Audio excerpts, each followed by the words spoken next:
ពិធីបើកការប្រកួតកីឡាសិប្បកម្មសិក្សាថ្នាក់ជាតិឆ្នាំ2026ពិធីបើកការប្រកួតកីឡាសិប្បកម្មសិក្សាថ្នាក់ជាតិឆ្នាំ2026នេះបានប្រព្រឹត្តទៅក្រោមវត្តមានឯកឧត្តមបាត់ចម្រើនរដ្ឋលេខាធិការជាតំណាងដល់កំពង់ពោធិ៍ឯកឧត្តមបណ្ឌិតសភាចាហងជួនអរុនរដ្ឋមន្ត្រីក្រសួងអប់រំយុវជននិងកីឡានៅក្នុងវិមានភូមិកីឡាដ្ឋានជាតិកាលពីល្ងាចថ្ងៃទី2ខែឧសភាឆ្នាំ2026នៅវិមានភូមិកីឡាដ្ឋានជាតិអូឡ িম্প ិកដែលមានប្រតិភូកីឡាសរុបចំនួន2689នាក់មកពីរាជធានីខេត្តទាំង25តាមរបាយការណ៍របស់ឯកឧត្តមប៉ុនសុកអគ្គនាយកនៃអគ្គនាយកដ្ឋានអប់រំកាយនិងកីឡាបានដឹងថាសម្រាប់ការប្រកួតកីឡាសិប្បកម្មសិក្សាថ្នាក់ជាតិឆ្នាំ2026នេះមានប្រតិភូកីឡាសរុបចំនួន2689នាក់មកពីរាជធានីខេត្តទាំង25និងមានចំនួន12ប្រភេទកីឡានិង62វិញ្ញាសាក្នុងនោះគណៈកម្មការសរុប507នាក់ដែលប្រើប្រាស់ទីលានចំនួន10ទីតាំងសម្រាប់ដំណើរការប្រកួតផងដែរ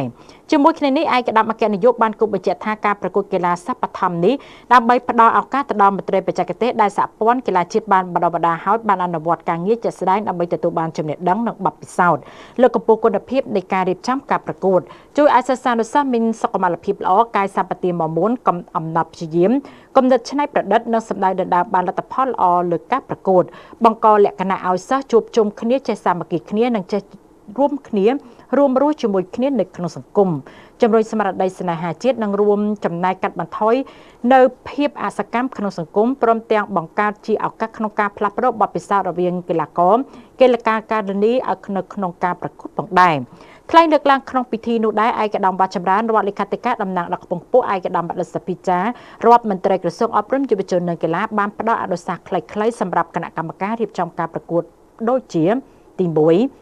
យុត្តិធម៌និងតម្លាភាពការកាត់សេចក្តីត្រូវប្រកបជាប់នៅភាពត្រឹមត្រូវការកាត់សេចក្តីដែលល្អគឺជាការផ្ដល់តម្លៃដល់យុឈាមនិងការខិតខំប្រឹងប្រែងរបស់ក្មួយសិស្សានុសិស្សឲ្យបដិសណ្ឋារកិច្ចដោយយកចិត្តទុកដាក់លើការស្នាក់នៅបញ្ហាសុខភាពនិងសុវត្ថិភាពរបស់ប្រតិភូកីឡានិងកីឡាករតូចៗឲ្យបានហ្មត់ចត់បំផុតទី2សម្រាប់ប្រតិភូដឹកនាំនិងគ្រូបង្វឹកគំរូនិងវិន័យធ្វើជាគំរូល្អលោកគ្រូអ្នកគ្រូគឺជាអាណាព្យាបាលទី2ត្រូវបង្ហាញនូវឥរិយាបថល្អនិងការគោរពវិន័យដើម្បីឲ្យសិស្សានុសិស្សរៀនសូត្រតាមនិងការអប់រំស្មារតីក្រៅពីបច្ចេកទេសលេងត្រូវបណ្ដុះស្មារតីសាមគ្គីភាពនិងមិត្តភាពរវាងខេត្តនិងខេត្តដោយមិនត្រូវតម្កល់ការចង់ឈ្នះរហូតបោះបង់សីលធម៌កីឡានោះឡើយ